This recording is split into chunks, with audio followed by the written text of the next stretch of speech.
Hey, welcome back to the channel. Today I'm going to show you how to do the thermostat housing and thermostat on a 2004 Nissan Murano. This is my daughter's car. It's been leaking antifreeze and it's been dropping down between the engine block and the air conditioning compressor.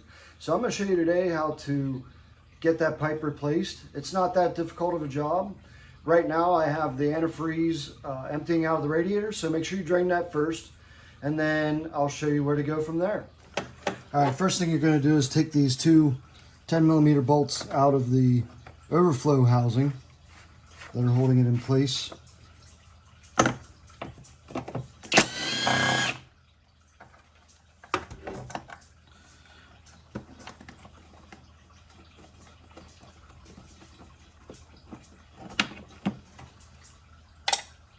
And you're going to try to flip this up out of the way somewhere. Right there looks good.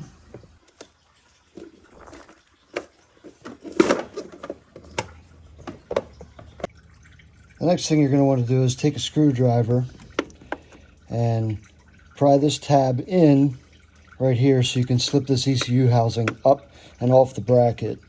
We want to get this ECU housing out of the way and then the bracket for it as well so that we can get to the bolts on this thermostat housing.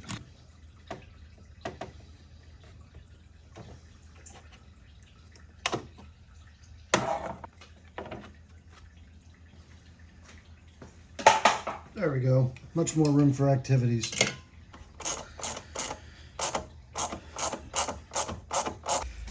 Now let's see if we can get this ECU housing out of the way. There we go. A little nicer. Just flip that out of the way. There we go. Those are out.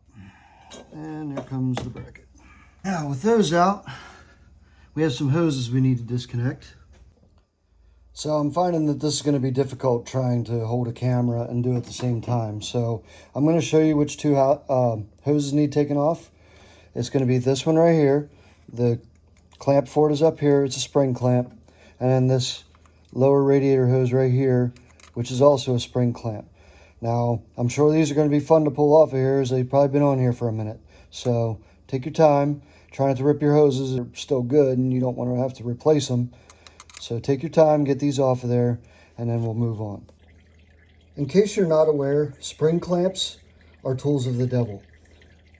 And I broke this one on purpose so I could get this damn hose off, because that clamp doesn't really clamp in much and it won't let you go over the nipple coming out of the thermostat housing like that. So I broke it because I plan on putting a worm drive clamp on there because they're much better. If you don't have you one of these, get yourself one. Got this at Harbor Freight. It's a bigger pick, longer, thicker body, and it is perfect to get in between the hose and the housing there, because there will be corrosion that will hold that pipe on. You can see I have the clamp undone. It's back here now. So all I have to do is pull this off now. I just worked this tool around in between the hose and the housing. It's not as sharp as the smaller picks, so as long as you're careful with it, you won't have to worry about poking into your radiator hose. Next step is to get the bolts out of here. There are 3 of them around there. They're 10mm. It's going to be fun, just so take your time. You'll get them out. All right, it's out. Those bolts are fun, by the way. Good luck. One on the bottom isn't the toughest. It's this one right here on the left, because the timing indicator there gets in the way of it. I used wobble extensions and wobble sockets to get in there. So good luck. It is a lot of fun.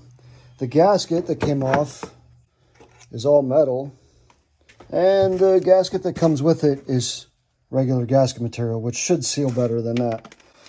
So I don't know what Nissan was thinking with that metal gasket.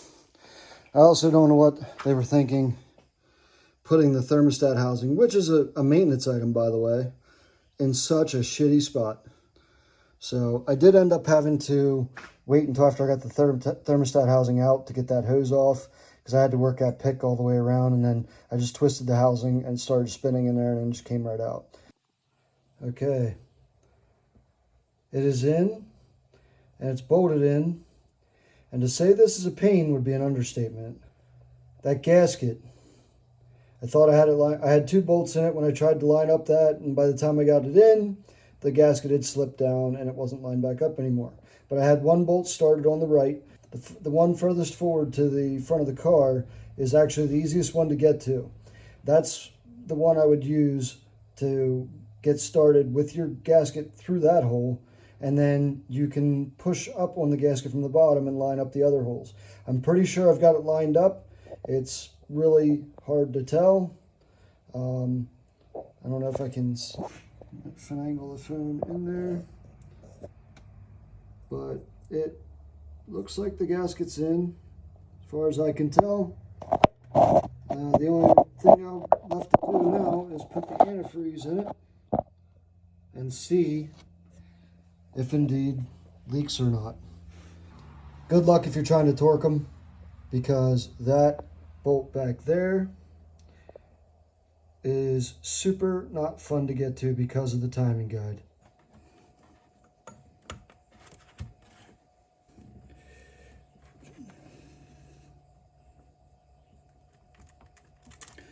And make sure you put that spring clamp back pretty much in the same spot it was. That'll seal the best there. And which looks good. That one's on.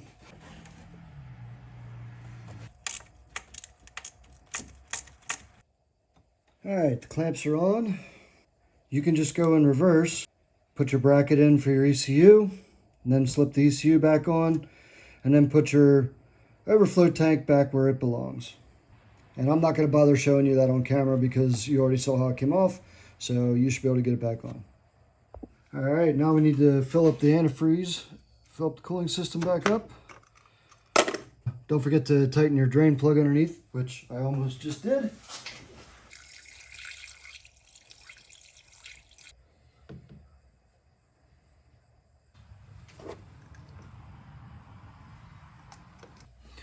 I'm going to fill up the overflow.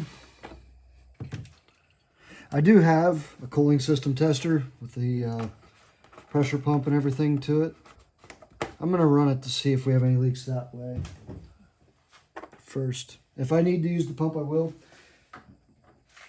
but I'm hoping to not have to. All right, it's time to run. I may have to stop it every couple minutes if the antifreeze level is going down as it's pulling into the motor. Start your motor up and start looking for leaks. Let it get up to temperature, let the thermostat open up, let it cycle through there. You'll likely have to add more antifreeze. So let's get to it.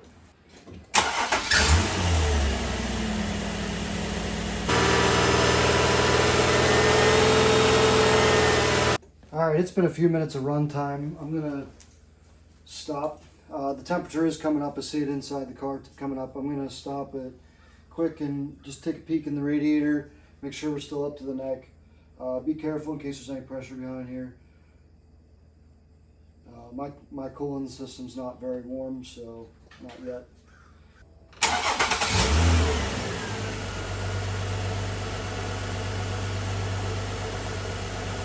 Alright, ran it a little bit more. It's getting closer up to operating temperature. The cap is still cool. I need to check the level in it again to see where we're at as it's working out air out of the system. The overflow is still up at the max line.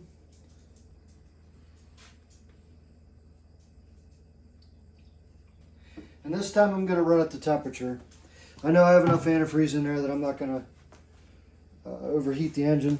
So roughly 6.5, 7 quarts come out of this. So probably about 1.5 gallons. Cap is warming up. The hose to the thermostat is still cool, so the thermostat has not opened up yet. I'm going to hook up my scanner so I can actually see the actual temperature of it. The temperature is currently 194 degrees. All right, the cooling system's holding steady at 195.8, and I'm pretty happy with that. I'd say it's pretty normal operating temperature. I have no leaks underneath, so we're going to call this job a success. All right, the last thing you're going to want to do then is wait till the cooling system cools down, that you can open the radiator cap and just make sure your coolant is up to the neck of the radiator and your level in the overflow is where it's supposed to be between the min and max. Other than that, put your trim piece back on the bottom that you took off to drain the radiator. And this job's done. That thermostat housing was difficult, I'm not going to lie. Once you got stuff out of the way, it was a little nice. You had some room in there, but you still have the frame rail to contend with. But it is a little on the challenging side getting the bolts in and out of that thermostat housing and getting the gasket lined up. Once you do, you're golden. This car is now fixed. No more leaky antifreeze down between the engine block and the air conditioner compressor. I'll take wins all day long. But thanks for tuning in. Be sure to like and subscribe. I need more subscribers. I'd like this YouTube channel to take off, and every one of you, I appreciate that you get on here and watch my videos. I know it's been a while since I've had one. I do have one that I'll be uploading here shortly too, of where I replaced the truck bed in my F-250. So that job is already done. I just got to get the videos edited and they'll be on. But thanks for tuning in, and we'll see you next time.